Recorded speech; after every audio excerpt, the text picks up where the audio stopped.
জীবনের সম্পর্ক সবসময় সুন্দর হবে এমন কোনো কথা নয়।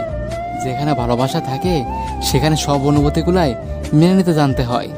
যখন ভালোবাসা মন থেকে হয় তখন না সেখানে ইগো কখনোই রাখতে হয় না। যেখানে ভালোবাসা থাকে সেখানে মুখের ভাষার থেকে চোখের ভাষা বুঝতে বেশি সোজা হয়। তোমার ভালোবাসার মানুষের ভুল থেকে হাতটা ধরে যদি বলতে পারো কোনো ব্যাপার না, তাহলে সম্পর্ক আরও সুন্দর হয়।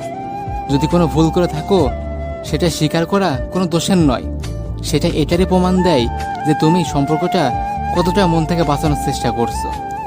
জীবনে ভুল সবাই করে, কিন্তু ভুল শুধরানোর সুযোগ সেই মানুষটাই দেয় যে তোমাকে মন থেকে ভালোবাসে। একেই তো সত্যিকারের ভালোবাসা বলে, কি তাই না?